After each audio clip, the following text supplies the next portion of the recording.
Assalamualaikum warahmatullahi wabarakatuh. Halo Mas Bro dan sobat-sobat semua. Bagaimana kabarnya? Semoga selalu dalam keadaan sehat-sehat dan baik-baik saja. Oke, kita bertemu lagi di channel Barudak Kenarawan. Jadi untuk di video kali ini saya akan mereview channel Limbah hasil mancing yang di video kemarin. Nah, untuk yang belum nonton bisa cek videonya sebelum video ini, atau kalian bisa cek di deskripsi karena sudah saya sertakan link videonya di sana. Nah, oke, selain mereview, kali ini saya sekalian juga akan sedikit sharing ya mengenai perlakuan, tips, ataupun cara agar channel limbah hasil mancing bisa cepat aktif dan settle di akuarium. Nah, tentu saja tips ini hanya berdasarkan pengalaman saya. Jadi mungkin teman-teman punya tips lain bisa kalian sharing di kolom komentar. Oke, tanpa panjang lebar kita masuk ke pembahasan. Nah, jadi ini adalah channel limbah hasil mancing kemarin. Sebenarnya kemarin kita dapat sekitar 6 ekor ya. Tetapi hanya yang ini yang kita ambil, yang lainnya kita rilis kembali. Karena kita hanya cari yang bagus. Dan yang ini kebetulan satu-satunya yang bagus. Jadi yang ini yang kita ambil. Nah, untuk limbah ini ukuran panjangnya saya ukur ada di size 12 cm. Untuk rim ini rim oranye ya, tergolong tebal dan solid. Namun bentuk dorsalnya ya, terutama ini di bagian ujung-ujung rim ini agak kurang rapi. Ya wajar ya, karena ini ikan WC hasil pancing. Tetapi untuk badan ini lumayan proporsional. Nah, ini jadi dia limbatannya udah 2 hari di tank ini. Sekarang ini udah mulai settle dan aktif stabil. Nah, lalu bagaimana caranya biar bisa settle seperti ini? Oke, saya akan sharing cara treatmentnya ya, berdasarkan pengalaman saya dan yang dilakukan ke channel limbah yang ini. Jadi simak terus videonya sobat, mantap.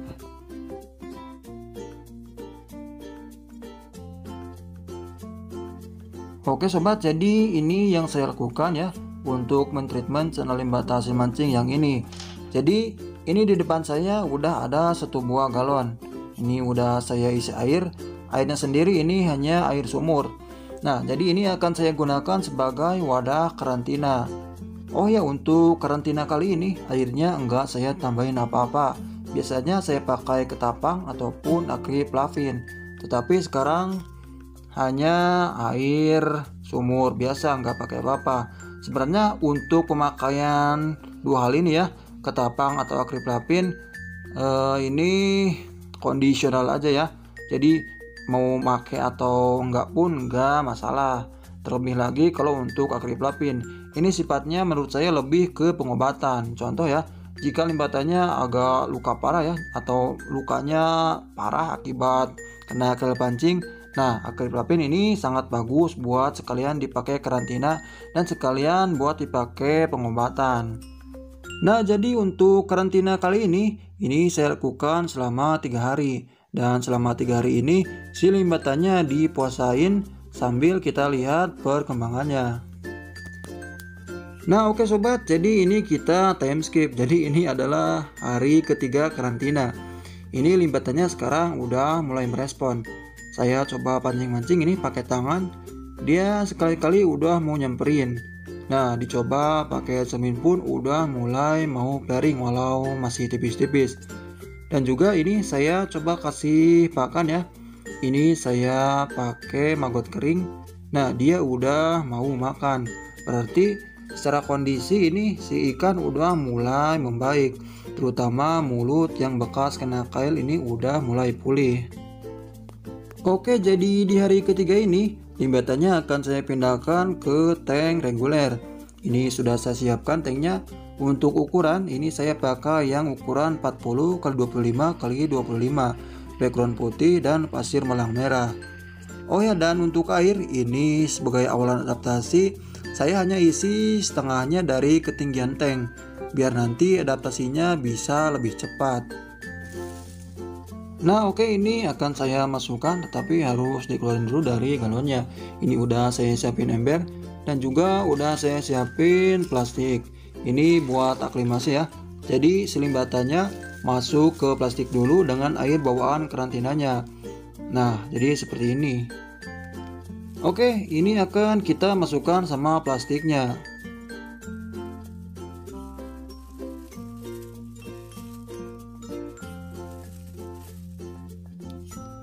Nah, udah masuk. Selanjutnya kita biarin dulu kisaran 10 menitan sambil nunggu penyesuaian temperatur air tank dengan air bawaan karantinanya. Oke, ini udah sekitar 10 menitan. Ini langsung kita keluarin dari plastiknya. Nah, oke. Nah, jadi ini langsung mode mojok ya, atau mode stres. Terutama ini stres karena kaget oleh lampu. Nah, jadi sekarang lampunya kita matiin dulu. Oke, udah gelap ya. Jadi dalam keadaan gelap ini biarin dulu beberapa jam lagi sambil dilihat adaptasinya. Nah, ini sekarang sudah sekitar 3 jaman dalam kondisi tanpa lampu. Ini tadi saya coba pakai tangan, udah mulai respon. Berarti ini udah saatnya kita nyalain lampu. Nah, oke, ini udah nyala. Lalu ini dibiarin lagi beberapa jam. Memang ini terbilang agak ribet ya dan agak lama, tapi seenggaknya ini bisa dicoba.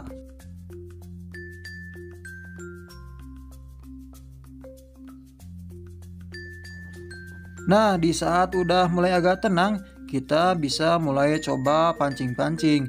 Bisa pakai tangan ya, pakai pakan, bisa pakai cermin, atau alat lainnya seperti yang saya gunakan ini karet yang dirumbe-rumbe.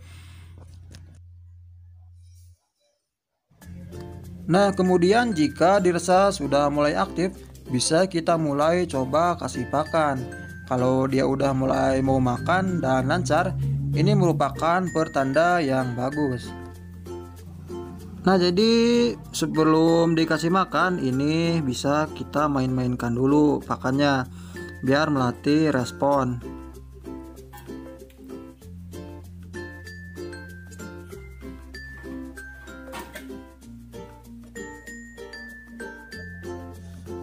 Nah, oke sobat, terlepas dari semua tips atau cara yang dilakukan, saya tegaskan lagi ya, masalah cepat atau lambatnya settle enggak semata-mata hanya tergantung dari cara perlakuannya.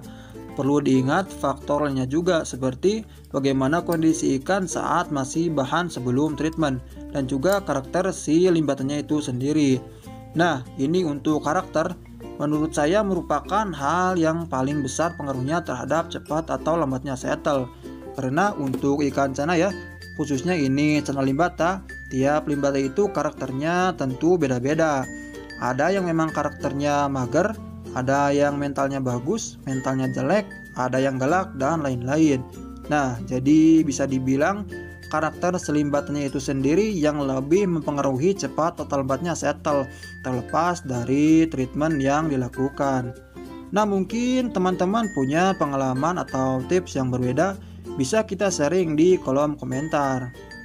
Oke, sepertinya untuk video kali ini cukup sampai sini. Semoga apa yang saya sampaikan bisa bermanfaat. Mohon maaf bila masih banyak kekurangan. Akhir kata, wassalamualaikum warahmatullahi wabarakatuh. Salam limbah mania, mantap.